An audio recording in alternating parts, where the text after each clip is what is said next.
বুলেটিনলৈ স্বাগতম জনাই ষ্টুডিঅত মই কুমকুম আৰু এই মুহূৰ্তত ৰাজ্যবাসীৰ বাবে এটা অত্যন্ত জৰুৰী খবৰ লৈ অহাৰ প্ৰয়াস কৰিছো আজিৰ পৰা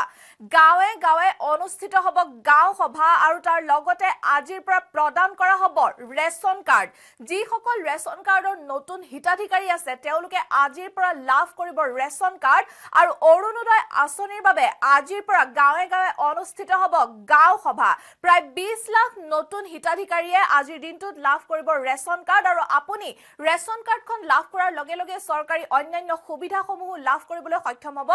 আৰু যি গাঁও সভা 15 ডিসেম্বৰৰ পৰা অৰ্থাৎ আজিৰ দিনটোৰ পৰা অনুষ্ঠিত হোৱাৰ কথা আছিল সেই আজিৰ দিনটোৰ পৰা অনুষ্ঠিত হ'ব আপুনি যদিহে অৰুণোদয় আঁচনিৰ এগৰাকী হিতাধিকাৰী তেনেহলে আজিৰ দিনটো আপোনাৰ বাবে অত্যন্ত গুৰুত্বপূৰ্ণ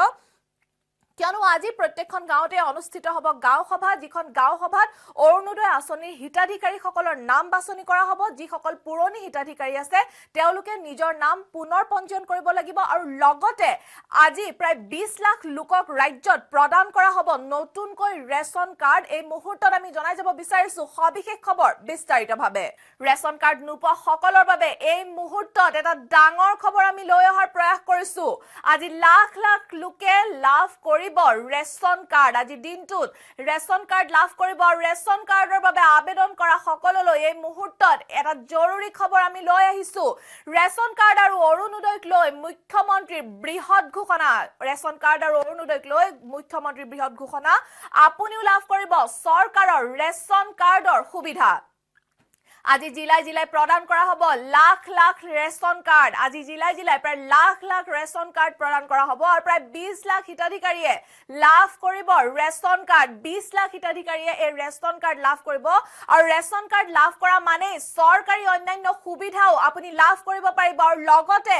অৰুণোদয় আঁচনিও প্ৰদান কৰিব চৰকাৰে গতিকে ৰেচন কাৰ্ড আৰু অৰুণোদয় দুইটা সুবিধাই লাভ কৰিব পাৰিব আৰু আজিৰ পৰা 28 ডিসেম্বৰলৈকে গাঁৱে গাঁৱে আৰম্ভ হ'ব গাঁও সভা আৰু গাঁও সভাতে নিৰ্বাচন কৰা হ'ব অৰুণোদয় হিতাধিকাৰী এই মুহূৰ্তত আমি জনাই গৈছো যে ৰেচন কাৰ্ড লাভ কৰা মানে আপুনি চৰকাৰী অন্যান্য সুবিধাসমূহ লাভ কৰিবলৈও সক্ষম হ'ব 15 তাৰিখৰ পৰা 21 আৰু কৰবাত 28 তাৰিখলৈকে আমাৰ সমষ্টিয়ে পুলিং বুথে বুথে গাঁও সভা অনুষ্ঠিত হ'ব এই গাঁও সভাবিলাকৰ মাজেদিয়ে আমি ৰাজ্যখনত তৃতীয়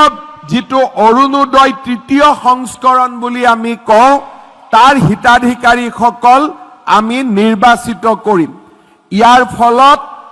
আমি দুই ধৰণৰ মহিলাক নিৰ্বাচিত কৰিম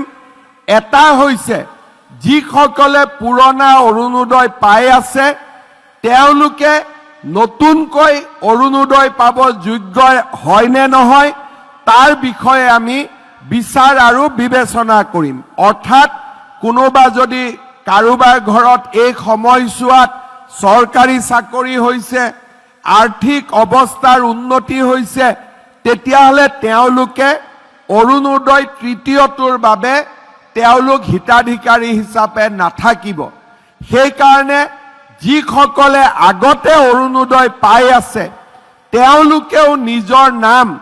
যদি ভৱিষ্যতে অৰুণোদয় পাই থাকিব খুজে গাঁও সভাত উপস্থিত হৈ নিজৰ নাম তেওঁলোকে তালিকাভুক্ত কৰিব লাগিব আনহাতে আমি আকৌ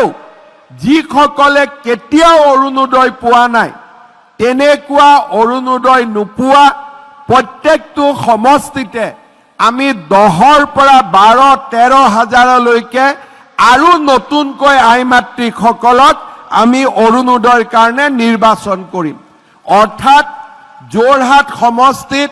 মৰিয়নি সমষ্টিত আগতে যদি 27,000 মহিলাই এই আঁচনি পাই আছিলে অহা 15ৰ পৰা 28 তাৰিখৰ ভিতৰত আমি 40,000 একোটা সমষ্টিত আমি অৰুণোদয় আঁচনিৰ বাবে হিতাধিকাৰী নিৰ্বাচন কৰিম সেইবাবে আমাৰ যিসকল আইমাতৃয়ে আগতে অৰুণোদয় পাই আছে নতুনকৈও পাই থাকিব খুজে তেখেতসকলেও যাতে নিজৰ নাম আকৌ এবাৰ হিতাধিকাৰী হিচাপে সন্নিবিষ্ট কৰে আৰু যিসকলে কেতিয়াও অৰুণোদয় পোৱা নাই কিন্তু ঘৰত এখন ৰেচন কাৰ্ড আছে তেওঁলোকে যাতে নিজৰ নাম অৰুণোদয় তালিকাত সন্নিবিষ্ট কৰিব পাৰে তাৰ কাৰণেও